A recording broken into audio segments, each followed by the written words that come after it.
sur la dernière. Tu les avais pas vus ou tu voulais mettre un doublé? Non, à un moment, le défenseur il n'a pas sorti. Et moi, je dis, vas-y, si vous ne voulez pas sortir, je vais marquer mon deuxième but.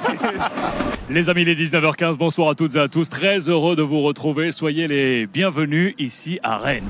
Messieurs Ludovic Giuli et Rio Mavuba. Galette de saucisse. Galette de saucisse. Galette de saucisse, d'entrée, galette de saucisse. Frites. Eh oui. C'était bien? Très bon. Je suis en forme, je suis bien. C'est effectivement un très beau match, c'est un choc de revanchards.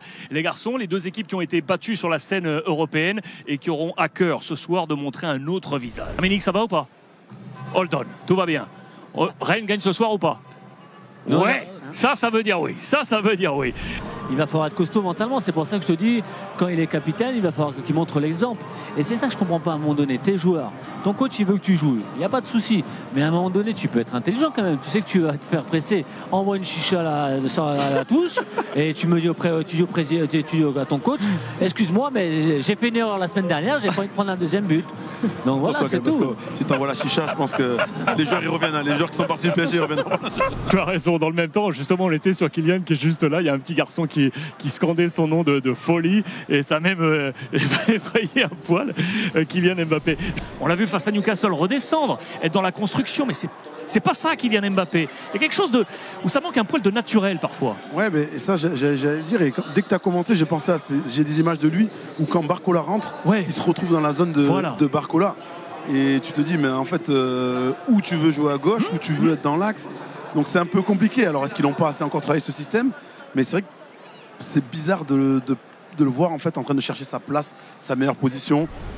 En attendant, Paris est ici à Rennes pour le grand et dernier spectacle de cette 8e journée. Les Rennais vont lancer les débats. Vitinha dans la surface de réparation. Vitinha à la frappe. C'est bien joué. La frappe de Vitinha, les amis. C'est enroulé pied droit. 32e minute sur la percussion lancée par Ousmane Dembélé servi. Vitinha permet à Paris d'ouvrir la marque, les garçons. Rennes 0, Paris 1. Ballon par-dessus l'appel d'Achraf. Oh, le bon ballon. Et le coup de boule. Coup de boule d'Achraf Hakimi. Le service est parfait. Signé Warren Zahir Emery, l'international marocain qui se décroche la tête pour permettre à Paris de prendre largement celle de cette rencontre. 36e minute. Rennes 0, Paris 2. Désiré Doué. Oh, bien joué. Je pense. C'est gauche. Dans la surface de réparation avec Blas. Oh, Oui, ça passe. Oui, ça passe. Le centre est bon. Voilà ce qu'on attend de Blas. Et voilà ce qu'on attendait de Gouiri, les garçons. C'est lui avec son numéro 10 qui catapulte son coup de boule pour faire trembler les filets à la 56e minute de Donnarumma. On parlait de réaction du stade rennais. Rennes réagit. Rennes 1, Paris 2. Achraf. Dembélé. Oh, bien joué. Bien joué dans la profondeur vers Achraf, l'accélération. Oui. Colo. But pour le Paris Saint-Germain. Premier ballon. Kolo Muani comme une balle est arrivé. Le très bon décalage sur le côté droit. L'accélération d'Achraf Hakimi qui s'est défait littéralement de son vis-à-vis. Et il a servi un véritable caviar. Plein fer à Kolo Muani qui est arrivé, qui a croisé, qui a fixé. En une. Rennes 1, Paris 3, les garçons. Parler aussi un peu de ce manque de maturité.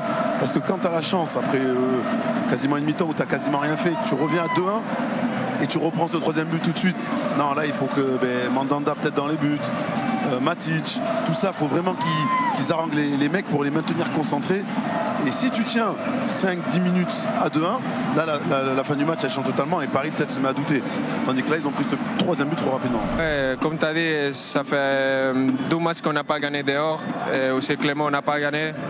Aujourd'hui, on voulait gagner, comme ça on allait bien à la sélection et aussi de prendre la confiance dehors de Paris. Aujourd'hui, on a trouvé l'espace, on a trouvé les buts très tôt et comme ça on a dominé tout le match et on a pris la victoire. Je voulais te parler d'une situation pour te titiller un peu sur la dernière. Tu les avais pas vus ou tu voulais mettre un doublé? Non, à un moment, le défenseur il n'a pas sorti. Et moi, je dis, vas-y, si vous ne voulez pas sortir, je vais marquer mon deuxième but. Après, le supporter il a commencé à crier sur lui. Et quand je voulais frapper, je regarde qu'il est là. Et après, il n'est pas possible de passer. Normalement, je voulais frapper ou avant ou passer avant. Pero hay un detalle le pareció un poquito menos bueno para trabajar. Tú solo vas a lo negativo, ¿eh? Es acojonante. No me digas que esto es negativo, Luis. Vamos, todas las entrevistas. No, es el tío más negativo de la historia del fútbol mundial. No. Je pense que lorsqu'on est revenu à 2-1, on a un peu confondu vitesse, précipitation. On a très très mal défendu sur le troisième but notamment, qui scelle le sort du match. Et après, c'est devenu un peu fou, avec beaucoup d'espace de part et d'autre. On s'en sort bien de ne pas avoir encaissé un ou deux buts supplémentaires. On aurait pu en marquer un ou deux buts de plus aussi. Merci de votre fidélité à tous une nouvelle fois sur l'ensemble des réseaux sociaux. On sera disponible bien évidemment. On vous embrasse, bonne trêve. Et puis on se retrouve juste après avec un très très riche programme. On aura donc ce Paris Saint-Germain face à Strasbourg et on aura l'Olympico entre l'Olympique de Marseille et l'Olympique lyonnais.